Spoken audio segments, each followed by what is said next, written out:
పశుహత్య గోకరుణానిధి అనే పుస్తకంలో మహర్షి దయానంద సరస్వతి రాశారు. పశువుల యొక్క హత్య గురించి.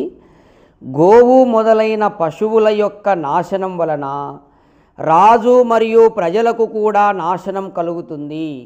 చూడండి, ఇక్కడ మనము గోవులను, గొర్రెలను, మేకలను, ఇటువంటి పశువులను, కోళ్ళను ఇవి మనం చంపడం వలన రాజు నాశనమైపోతాడు, ప్రజలు నాశనమైపోతారు. చూడండి, ఇది ఋషుల యొక్క వాక్కు, ఇది సత్యం, త్రికాల సత్యం. అలాగే ఓ పరమేశ్వర, ఆయన ప్రార్థిస్తున్నాడు మహర్షి దయానంద సరస్వతి భగవంతుని.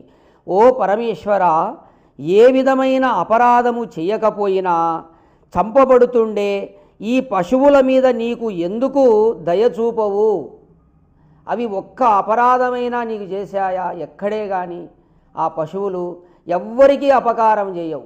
అటువంటి పశువులను ఎందుకు ఈ చంపబడుతున్నాయి? నీకు కొంచెమైనా ఆ పశువుల మీద నీకు దయ లేదా అని అడుగుతున్నాడు భగవంతుని. వాటిపై నీకు ప్రేమ లేదా?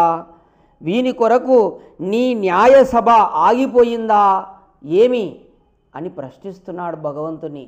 చూడండి, గోకరుణానిధి అనే పుస్తకంలో ఈశ్వరుని ఈ విధంగా ప్రార్థిస్తున్నాడు. నీ న్యాయ వ్యవస్థ ఆగిపోయిందా? ఇవి చంపబడుతున్నాయే అని భగవంతుని వేడుకుంటున్నాడు. కాబట్టి ఎవ్వరు కూడా ఏ ప్రాణిని చంపకూడదు. చంపినారంటే మీరు నాశనం అయిపోతారని చెప్పి ఋషులు ఈ వాక్కు ద్వారా తెలియజేస్తున్నారు. ఓం